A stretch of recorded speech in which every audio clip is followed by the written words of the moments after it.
for today's video guys. Ngayong bagyuhan, hindi po makalaot ng pamusit. Kaya undak ang pinakakaabalahan guys. Ito ay pangangawil sa malabong dagat. Ayan guys, so napaka-fresh at buhay na kulay ng isda. Ayan guys. Ang dami nilang huli guys. Dito yan guys sa Ambulong. Ito guys, ang cute na mga batang ito at nagpapatimbang sila ng kanilang huli guys. Sabi sa'yo, may mga will kayo. Yan.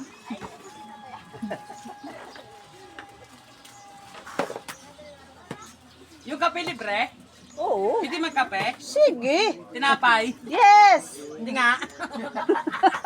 Kami bilanggo dito. Simplahan ka ito sabot dyan, parang bilanggo ba? Hey, baboy. May dalaw po kami. Wait lang ba?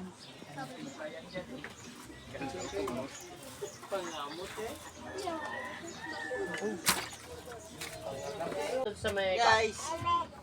Tingnan na sila kabilang. Pangilang pangkat na to din? Wala pit tinapay. Panglimang pangkat na sila?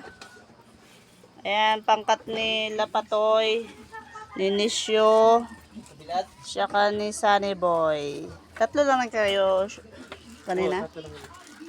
Ba? Alright, basta guys, isla, sariwang isda. Di ba, Pe? Kape ka na, Pe?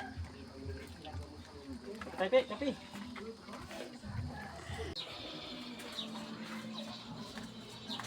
Ang plastic pa. Boy, ang plastic pa din, boy. Boy, ang plastic pa.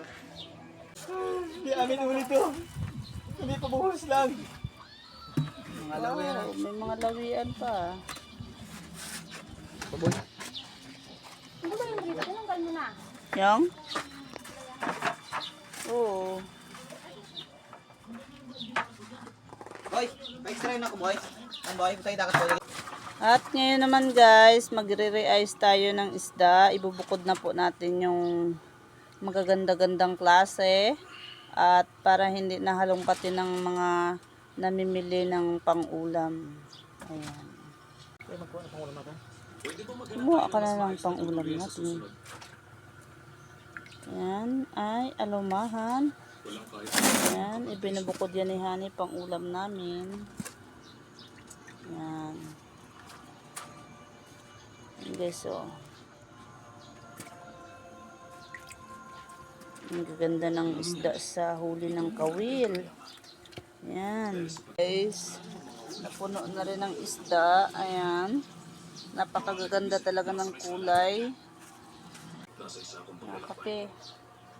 At kapag naabot ko ang dulo, magiging makapangyarihan na ulit. Hindi na nakita ang gusto niya. Nilagyan ng kasi ng lupa. Hindi. Ginamit niya ang mga luha nila.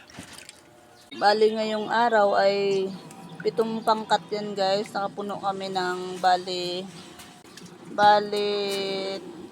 na box guys. Ayan. 1, 2. Ayan. 4. Ayan. Hindi pa naka-re-ice yung iba guys. I-re-ice pa lang. Ayan. Ang gaganda talaga guys ng mga isda.